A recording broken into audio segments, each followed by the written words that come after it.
So now we've looked at a few examples, we can start to think about how catalysts do what they do. All catalysts make reactions faster by providing an alternative reaction pathway for the reaction. We can think of this like a different route between our reactants and our products. We have route 1 or reaction pathway 1, which is without catalyst. And we have route 2 or reaction pathway 2, which is with the catalyst.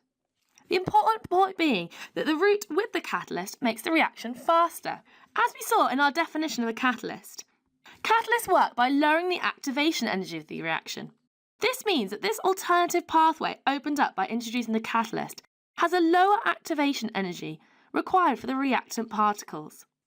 The best way to think about this is by looking at a reaction profile diagram, which is explained in a lot more detail in our video on reaction profile diagrams.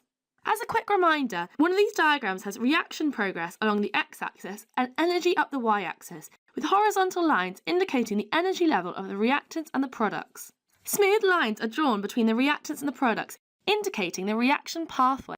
So in this example, we can see that we have two different reaction pathways, one shown in red and one shown in blue.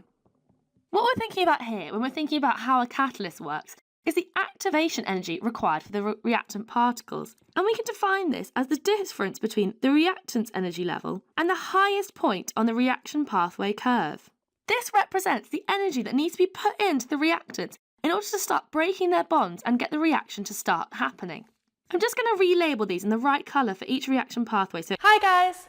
To continue watching this video and unlock hundreds of other super concise and exam board specific GCSE chemistry and combined science videos, just click on the Snap Revise smiley face.